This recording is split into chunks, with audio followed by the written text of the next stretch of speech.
अमीर होने का असली मतलब क्या है? ये सवाल आपने अभी थंबनेल पर पढ़ा होगा। हम में से 99% लोग सोचते हैं कि इसका जवाब है बैंक अकाउंट में करोड़ों रुपए होना। लेकिन ये सच नहीं है। इसका असली और गहरा जवाब क्या है, ये मैं आपको इस वीडियो के बिल्कुल आखिरी 30 सेकंड में बताऊंगा।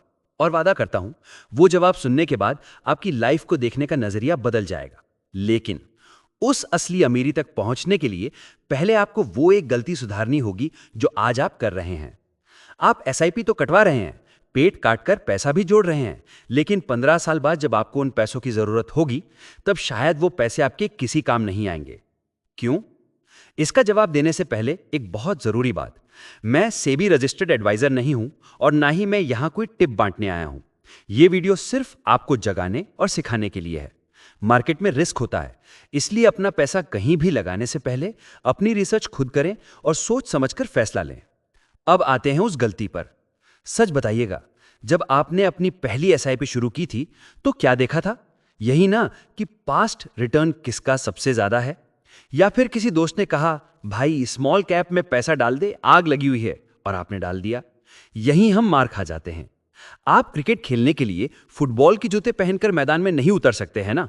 जूते तो ब्रांडेड हैं, महंगे हैं, लेकिन खेल गलत है। ठीक वैसे ही अगर आपको अगले साल कार खरीदनी है और आपने पैसा स्मॉल कैप फंड में डाल दिया और मान लो अगले साल मार्केट 20% गिर गया, तो क्या होगा?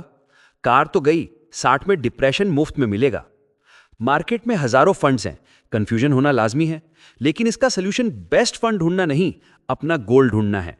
पैसा रिटर्न के लिए मत लगाओ, मकसद के लिए लगाओ। इसे ऐसे समझते हैं, मान लीजिए आपको 5 साल बाद एक घर खरीदना है। आज वो घर 50 लाख का है, लेकिन हमारा सबसे बड़ा दुश्मन महंगाई चुप नहीं बैठा है। 6-7% की महंगाई जोड़ लो तो 5 साल बाद वो घर 50 का नहीं, 65 या 70 लाख का मिलेगा। तो आपको तैयारी 50 की नहीं, 70 की करनी है। यह है स्टेप नंबर 1। अब आता है स्टेप नंबर 2, जो आपको एक स्मार्ट इन्वेस्टर बनाएगा। अपने गोल्स को 2 हिस्सों में बांट दो, एक वो जो जरूरी है और एक वो जो मस्ती के लिए है। सोचिए, अगर आपको 3 साल बाद यूरोप घूमने जाना है और मार्केट गिर गया, पैसे कम पड़ गए, तो क्या होगा? ज्यादा से ज्यादा आप यूरोप कैंसिल करके गोवा चले जाओगे, कोई आफत नहीं आएगी। यहां आप रिस्क ले सकते हो। लेकिन अगर बात आपकी बेटी के कॉलेज फीस की है, तो क्या आप उसे कहोगे, बेटा मार्केट क्रैश हो गया है, तुम 2 साल बाद एडमिशन लेना? नहीं कह सकते ना। यहां रिस्क 0 होना चाहिए। तो भाई फॉर्मूला बहुत सिंपल है, इसे दिमाग में छाप लो। अगर पैसे की जरूरत 3 साल के अंदर है, तो शेयर मार्केट की तरफ देखना भी गुनाह है। चुपचाप लिक्विड फंड या एफडी में पैसा रखो। रिटर्न कम मिलेगा पर पैसा सुरक्षित रहेगा, नींद अच्छी आएगी। अगर 3 से 5 साल का टाइम है तो बैलेंस बना के चलो, थोड़ा रिस्क लो, थोड़ा सेफ खेलो। लेकिन अगर आपके पास 7 साल, 10 साल या उससे ज्यादा का टाइम है, तब आपको डरने की जरूरत नहीं है। तब आप मार्केट के उतार चढ़ाव का फायदा उठाओ। तब आप फ्लेक्सी कैप या स्मॉल कैप में पैसा लगाओ, ताकि वो 12-15% वाला जादू आपको मिल सके।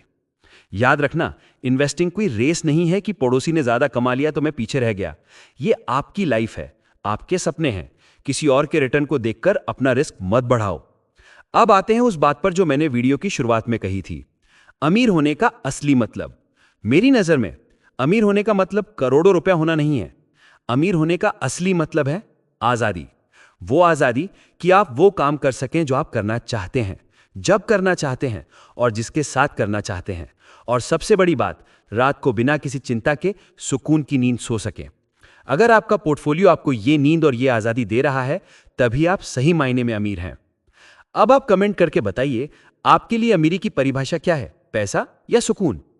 और अगर आपने ये तो सोच लिया कि गोल क्या है, लेकिन अब ये कंफ्यूजन है कि उस गोल के लिए मार्केट का बाहुबली फंड कौन सा है जो अभी सबसे सही है, तो स्क्रीन पर जो वीडियो आ रहा है वो मैंने खास इसी पर बनाया है, उसे क्लिक करो, वहीं मिलता हूं।